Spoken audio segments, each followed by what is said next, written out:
നമസ്കാരം. ഒരു ട്രേഡ് മാർക്കിന്റെ ഓണർ ആരായിരിക്കണം? നിങ്ങളാവണോ അതോ നിങ്ങൾ റെപ്രസെന്റ് ചെയ്യുന്ന ആ സ്ഥാപനമാണോ? ഈ ഒരു സംശയം ഒരുപാട് ആൾക്കാർ നിരന്തരമായിട്ട് ചോദിക്കുന്നതാണ്. വളരെ ക്വിക്കായിട്ടുള്ളൊരു ഉത്തരം ഞാൻ നൽകാം. ഒരു സിനേറിയോ ഞാൻ എക്സ്പ്ലെയിൻ ചെയ്യാം. നിങ്ങളും നിങ്ങളുടെ കുറച്ച് കൂട്ടുകാരും കൂടി ചേർന്നിട്ട് ഒരു സ്ഥാപനം ആരംഭിക്കുന്നുണ്ട്. അതൊരു പാർട്ട്ണർഷിപ്പ് ഫേമോ LLPയോ പ്രൈവറ്റ് ലിമിറ്റഡ് കമ്പനിയോ വാട്ടെവർ ഇറ്റ് ഈസ്, ഒരു സ്ഥാപനം നിങ്ങൾ ആരംഭിക്കുന്നുണ്ട്. അപ്പോൾ നിങ്ങൾക്ക് ട്രേഡ് മാർക്കിന് അപേക്ഷിക്കണം. ഈ ട്രേഡ് മാർക്കിന്റെ ഓണർ ആരായിരിക്കണം? അത് ഈ സ്ഥാപനമാവണോ? നിങ്ങൾ എസ്റ്റാബ്ലിഷ് ചെയ്യുന്ന ആ സ്ഥാപനത്തിന്റെ പേപ്പർ വെച്ചിട്ട് വേണോ നിങ്ങൾ ട്രേഡ് മാർക്കിന് അപേക്ഷിക്കാൻ? അതോ നിങ്ങളുടെ ഡോക്യുമെന്റ് വെച്ചിട്ട് വേണോ നിങ്ങൾ ട്രേഡ് മാർക്കിന് അപേക്ഷിക്കാനായിട്ട്?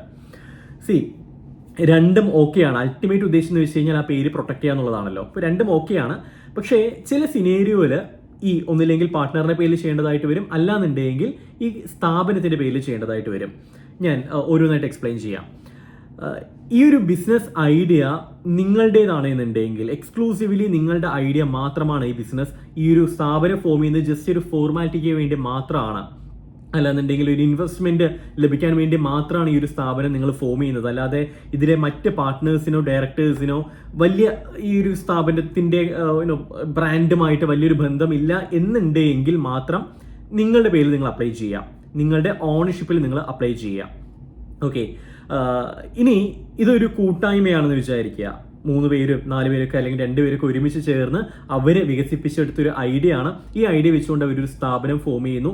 ആ കേസാണെന്നുണ്ടെങ്കിൽ ഈ സ്ഥാപനത്തിന്റെ ഓണർഷിപ്പില് ഇപ്പോൾ പ്രൈവറ്റ് ലിമിറ്റഡ് കമ്പനി ആണെങ്കിൽ അതിന്റെ ഇൻകോർപ്പറേഷൻ സർട്ടിഫിക്കറ്റ് വെച്ചുകൊണ്ട്, LLP ആണെങ്കിൽ അതിന് ഇൻകോർപ്പറേഷൻ സർട്ടിഫിക്കറ്റ് വെച്ചുകൊണ്ട്, അല്ലെങ്കിൽ പാർട്ട്ണർഷിപ്പ് ഫേം ആണെങ്കിൽ അതിന്റെ പാർട്ട്ണർഷിപ്പ് ഡീഡ് വെച്ചുകൊണ്ട് ഈ ട്രേഡ് മാർക്കിന് അപേക്ഷിക്കുക. ഓക്കെ, ഈ ഐഡിയ വെച്ച് നോക്കുന്ന സമയത്ത് നിങ്ങളുടെ മാത്രം ഐഡിയ ആണെന്നുണ്ടെങ്കിൽ ഈ ഐഡിയ നിങ്ങൾക്ക് വിട്ടുകൊടുക്കാൻ നിങ്ങൾ താല്പര്യപ്പെടുന്നില്ല, ഒരു ഫോർമാലിറ്റിക്ക് വേണ്ടിയിട്ട് മാത്രമാണ് സ്ഥാപനം എങ്കിൽ നിങ്ങളുടെ പേരിൽ അപേക്ഷിക്കുന്നതായിരിക്കും ഏറ്റവും നല്ലത്. ഇനി അടുത്തൊരു സിനേറിയോ, ബിസിനസ് ആശയമുണ്ട്. സോ നിങ്ങൾക്കൊരു കമ്പനി ആയിട്ട് ഫോം ചെയ്യണം. പക്ഷേ ഈ പേര് മിസ്സാവരുത്. എന്ന് വെച്ച് കഴിഞ്ഞാൽ ഈ പേര് എത്രയും പെട്ടെന്ന് പ്രൊട്ടക്ട് ചെയ്യണം. കാരണം നാളെ മാർക്കറ്റിൽ ഈ പ്രൊഡക്റ്റ് ഇറക്കുന്ന സമയത്ത് പേര് പോയി കഴിഞ്ഞാൽ വലിയ ബുദ്ധിമുട്ടാകും. അത്തരത്തിലുള്ളൊരു പേരാണ് എന്നുണ്ടെങ്കിൽ ഇപ്പോൾ പേര് അവൈലബിൾ ആണ്.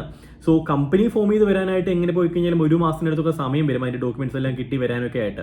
അപ്പോൾ അത്രയും കാലം വെയിറ്റ് ചെയ്യാൻ കഴിയത്തില്ല. എന്ത് ചെയ്യാൻ കഴിയും?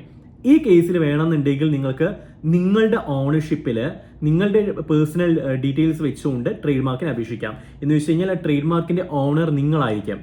പക്ഷേ ബാക്കിയുള്ള പാർട്ട്നേഴ്സിന്റെ ഡയറക്ടേഴ്സിന്റെയും കൂടി അനുമതി വാങ്ങിയതിനു ശേഷം മാത്രം ചെയ്യുക.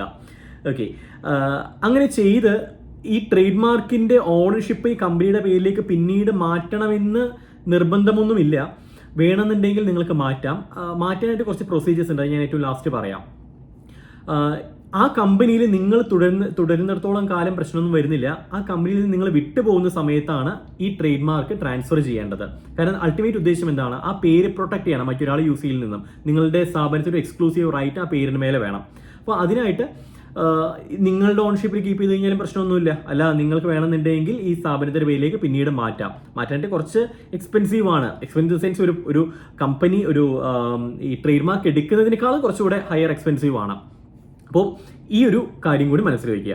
ഇനി വൺസ് നിങ്ങളുടെ പേരിൽ നിങ്ങൾ ട്രേഡ് മാർക്ക് എടുത്തു, ഇനി കമ്പനിയുടെ പേരിലേക്ക് ഇത് മാറ്റണം. നമുക്ക് അങ്ങനെ ട്രാൻസ്ഫർ ചെയ്യാനായിട്ട് കഴിയുമോ?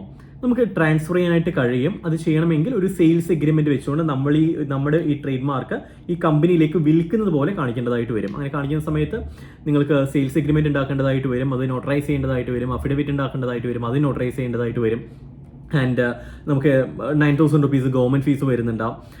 അല്ലാത്ത കേസസിലൊക്കെ നമുക്ക് 4,500 ആണ് ഗവൺമെന്റ് ഫീസ് വരുന്നത്. MSM ഉണ്ട് എന്നുണ്ടെങ്കിൽ കമ്പനിക്ക് ആൻഡ് ഓൾസോ പ്രൊവിഷൻ ഫീസ് ആയിരിക്കും വരുന്നത്. പക്ഷേ ഈ കേസിൽ ഈ 9,000 പ്ലസ് ഈ അഫിഡവിറ്റിന്റെ എല്ലാം എക്സ്പെൻസ് ആയിട്ട് ഒരു എമൗണ്ട് ആയിരിക്കും വരുന്നത്. ഞാൻ എമൗണ്ട് എത്രയാണെന്ന് പറയുന്നില്ല, കാരണം അത് പ്രൊവിഷൻ ഫീസ് പലതായിരിക്കും ചാർജ് ചെയ്യുന്നതുകൊണ്ട് ഞാൻ പറയുന്നില്ല. ഞങ്ങൾ ഒരു എമൗണ്ട് ചാർജ് ചെയ്യുന്നുണ്ട്. ഡെഫിനറ്റ്ലി ഞങ്ങളെ കണക്ട് ചെയ്ത് കഴിഞ്ഞാൽ കൂടുതൽ ഡീറ്റെയിൽസ് അറിയാം.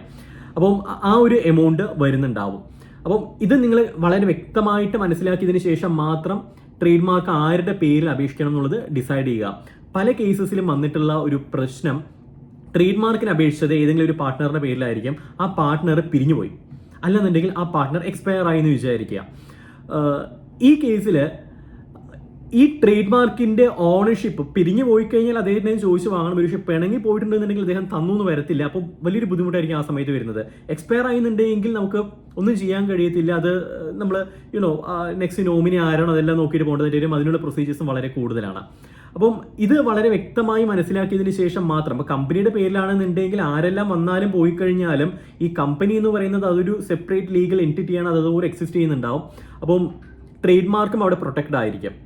ഓക്കെ, അപ്പോൾ ഈ ഒരു കാര്യം വളരെ പ്രത്യേകം മനസ്സിലാക്കിയതിന് ശേഷം മാത്രം നിങ്ങൾ ആരുടെ പേരിൽ അപേക്ഷിക്കണം എന്നുള്ളത് ഡിസൈഡ് ചെയ്യുക.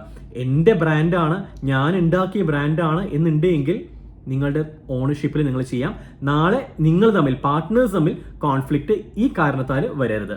സോ ട്രേഡ് മാർക്ക് രജിസ്ട്രേഷനും ലീഗൽ കൺസൾട്ടേഷനും വേണ്ടിയിട്ടെല്ലാം നമ്മളെ കണക്ട് ചെയ്യാവുന്നതാണ്. കോൺടാക്ട് ഡീറ്റെയിൽസ് ഡിസ്ക്രിപ്ഷനിൽ കൊടുക്കാം.